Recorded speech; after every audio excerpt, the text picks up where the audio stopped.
Renaud Bécaud, je vous trouve ici à Paris dans les arènes de l'UTS. Vous êtes post-doctorant, vous avez tenu un mémoire de doctorat sur le thème 1944-1980, les syndicats et l'environnement. Vous avez donc eu à travailler sur la CFDT.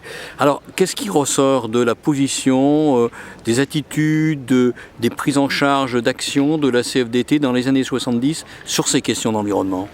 Alors, pour la CFDT, donc particulièrement dans le Rhône, ce qui va ressortir sur les questions environnementales, il faut remonter à 66, on va commencer en 66, au moment de l'accident de Feyzin, donc explosion de la raffinerie de Feyzin en janvier 66, qui va provoquer 18 décès parmi les ouvriers de la raffinerie et parmi des pompiers qui étaient venus dans cette raffinerie, qui va également affecter plusieurs communes du sud de l'agglomération lyonnaise, qui va déclencher une vague d'émotions à l'échelle nationale importante, mais qui va surtout conduire les syndicats CFDT à s'investir sur ces questions-là, dans le sens où ils vont à la fois essayer de défendre les intérêts des ouvriers de cette raffinerie, mais ils vont aussi essayer de prendre en compte les intérêts des riverains de la raffinerie et commencer à articuler une intervention à l'intérieur et à l'extérieur de l'entreprise.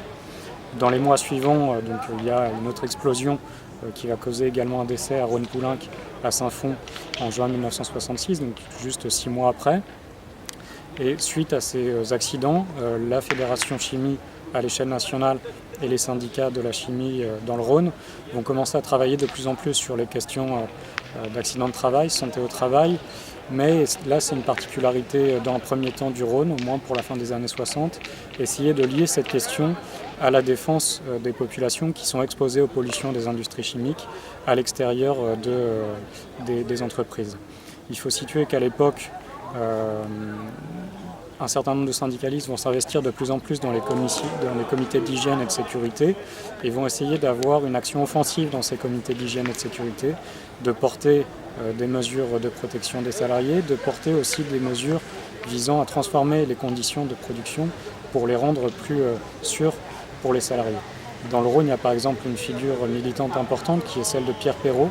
Donc Pierre Perrault qui va commencer à réfléchir sur comment avoir un usage syndical offensif des comités d'hygiène et de sécurité et comment faire en sorte que les représentants syndicaux dans ces comités d'hygiène et de sécurité puissent également intervenir à l'extérieur de l'entreprise pour prendre en compte les intérêts des populations qui sont affectées par les pollutions. Donc il y a une action importante qui est menée dans ce sens-là. À cette époque également, un certain nombre de municipalités, c'est le cas particulièrement à Saint-Fond, vont créer des commissions municipales de lutte contre les pollutions. À Saint-Fond, c'est créé en 1969. Et immédiatement, des représentants syndicaux élus dans les comités d'hygiène et de sécurité en général vont être intégrés dans ces commissions. Alors il y a aussi la question de la remise en cause un petit peu de ce qu'on fabriquait, pourquoi on le fabriquait, quelle était l'utilité. Ça a été le cas par exemple, je crois, à Pechiney-Usine Kuhlmann autour de la question de l'acroléine. Voilà, donc, la question de l'acroléine, donc un conflit très important autour de l'acroléine qui débute le 10 juillet 1976. Le 10 juillet 1976, il y a un déversement d'acroléine dans le Rhône. À ce moment-là, on ne sait pas d'où il provient, simplement ça provoque la mort de 200 tonnes de poissons, donc avec des photos qui vont circuler dans les médias nationaux, qui vont faire scandale, d'autant plus qu'il faut se mettre dans le contexte de l'époque.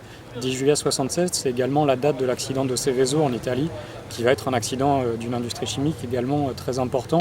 Donc on est vraiment dans un contexte où médiatiquement il y a un focus sur ces questions des pollutions industrielles. Quelques jours après l'accident de l'acroléine, on ne sait pas encore d'où vient la pollution. Et là, la section syndicale CFDT de Pechiney va émettre un communiqué disant le responsable de cette pollution et le responsable des photos qu'on voit dans les médias avec les poissons morts, c'est Pechiney-Usine Kuhlmann à Pierre-Bénite. L'acroléine venait de cette usine.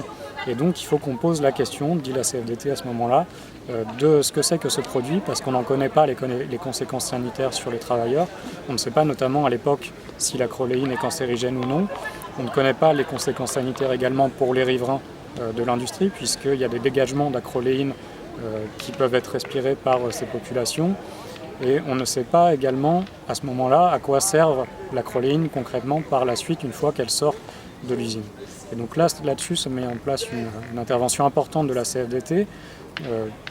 La CFDT va mobiliser notamment des structures syndicales assez novatrices qui sont mises en place au début des années 70 Du côté de la chimie, ça va être le groupe Produits Toxiques, qui est un groupe qui est intégré à la Fédération de la chimie, qui cherche à évaluer les effets des produits chimiques sur la santé des salariés, mais également sur la santé des populations riveraines.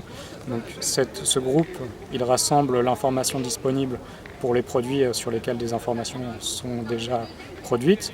Et lorsqu'il y a des produits un peu nouveaux, c'est le cas de la acroléine, ce groupe va chercher à provoquer l'intervention des pouvoirs publics et des institutions scientifiques pour que l'on en sache plus sur ces produits. Il y a même des coordinations entre différentes entreprises, je pense. Par exemple, ce qui se produit à Pêcher-Neugen-Kuhlmann, ce qui peut se produire à Feyzin puisque l'acroléine vient du pétrole, et puis ce qui peut se transformer ou se finaliser ailleurs. Oui. Le syndicat de Pierre Bénite, syndicat de la chimie de Pierre Bénite, enfin de Pêcher-Neugen-Kuhlmann, la section syndicale, va provoquer une réunion avec la section syndicale de la raffinerie de Feyzin et également avec la section syndicale d'une industrie de transformation alimentaire à Commentry, puisqu'il s'avère que l'acroléine est en fait à l'époque un additif alimentaire, c'est utilisé comme additif alimentaire pour l'élevage de poulets en batterie, donc élevage intensif de poulets. Et donc à ce moment-là, il commence à s'enclencher une réflexion à la fois sur ce cycle de production, sur la possibilité que ce cycle soit plus sécurisé pour les populations et pour les salariés. Donc, première chose, cycle de production. Deuxième chose, sur l'impact sanitaire de l'acroléine. Donc chercher à provoquer des études scientifiques sur quels sont l'impact sanitaire de cette substance. Là-dessus, le groupe Produits Toxiques de la Fédération Chimie va se lier avec des scientifiques du Centre international de recherche sur le cancer, qui va collecter des informations qui proviennent de la CFDT, que la CFDT va chercher auprès des salariés, pour ensuite essayer de mobiliser ces scientifiques pour produire des études sur cela. Et troisième point, c'est que ces sections syndicales vont remettre en cause l'utilité sociale de ce qui est produit par les travailleurs lorsqu'ils produisent de l'acroléine, en disant que finalement cette production d'acroléine supporte un modèle de production orienté vers l'agriculture intensive avec l'usage d'énergie fossile qui n'est pas forcément souhaitable socialement et écologiquement, et donc cherche à enclencher une réflexion sur cette dimension à la fois sociale et écologique. Est-ce que c'est ce qui s'est un petit peu passé au niveau du nucléaire dans la réflexion de la CFDT ? Alors le nucléaire, à mon sens, la situation est assez différente parce que lorsqu'on parle de l'opposition de la CFDT au programme nucléaire dans les années 60,